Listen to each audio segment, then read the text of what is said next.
Let's solve this question. In an experiment to determine the focal length of a concave mirror by the UV method, a student places the object pin A on the principal axis at a distance x from the pole P.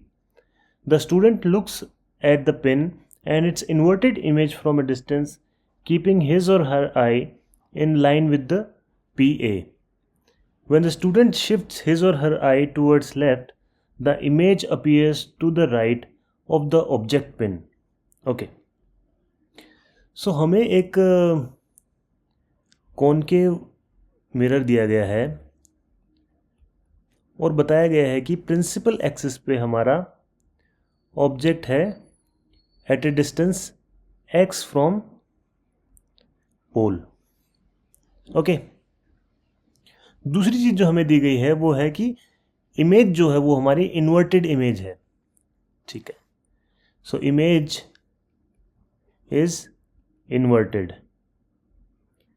which means कि हमारा जो object है वो focus या suppose ये हमारा focus point है F, focus या फोकस के पोल के बीच में नहीं हो सकता, बिकॉज इन दिस रीजन जब भी हमारा ऑब्जेक्ट रखा जाता है तो इमेज हमारी वर्चुअल और इरेक्ट बनती है. क्योंकि इमेज हमारी इन्वर्टेड है इसलिए जो ऑब्जेक्ट होगा वो कहीं इससे पहले रखा गया होगा. ठीक है, दूसरी जो कंडीशन हमें दी गई है वो है when the student shift his or her eye towards left the image appears to the right of the object pin. इस लाइन को समझने के लिए हमें एक कॉन्सेप्ट समझना होगा which is called parallax effect. तो जब भी हमारे पास कोई दो ऑब्जेक्ट होते हैं जो कि एक लाइन पे अगर रखे हों और हम उसको किसी डिस्टेंस से ऑब्जर्व कर रहे हों, ओके, तो क्या होता है कि जब ऑब्जर्वर लेफ्ट साइड में मूव करता है तो जो ऑब्जेक्ट हमारे पास है, नज़दीक है, वो राइट के तरफ जाता हुआ दिखेगा और जो ऑब्जेक्ट दूर है वो हमें हमारी डायरेक्शन में, जिस डायरेक्शन में मूव कर रहे हैं उसी डायरेक्शन में मूव करता दिखेगा. This is called basically parallax effect. इससे हम ये पता कर सकते हैं कि जो ऑब्जेक्ट है वो हमारे पास है या हमसे दूर है. तो अभी जो इसमें दे रखा है हमें वो कंडीशन क्या है कि when the student shift his or her eye towards left, the image appears to the right of the object pin. तो जो इमेज जो बनेगी, हमारा ऑब्जेक्ट कहीं भी हो सकता है, उसकी जो इमेज बनेगी वो राइट की तरफ मूव कर रही है.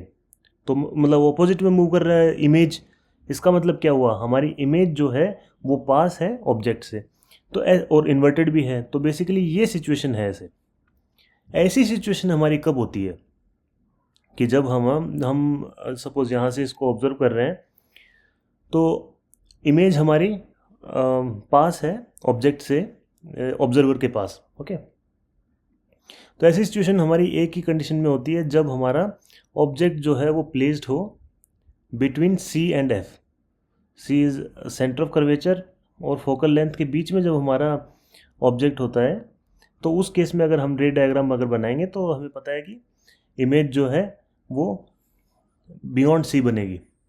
ओके, और बाकी क्योंकि और कंडीशंस में फोकल पॉइंट से पोल के बीच में अगर हमारा ऑब्जेक्ट हो तो वर्चुअल इमेज बनती है, और अगर सेंटर ऑफ कर्वेचर के ऊपर अगर हमारा ऑब्जेक्ट हो तो इमेज जो है वो सेंटर ऑफ कर्वेचर पे बनेगी, और अगर बियॉन्ड C है तो जो हमारी इमेज जो है वो आगे की तरफ बनेगी, विच इज़ नॉट पॉसिबल जो हमें कंडीशन दी गई है उससे.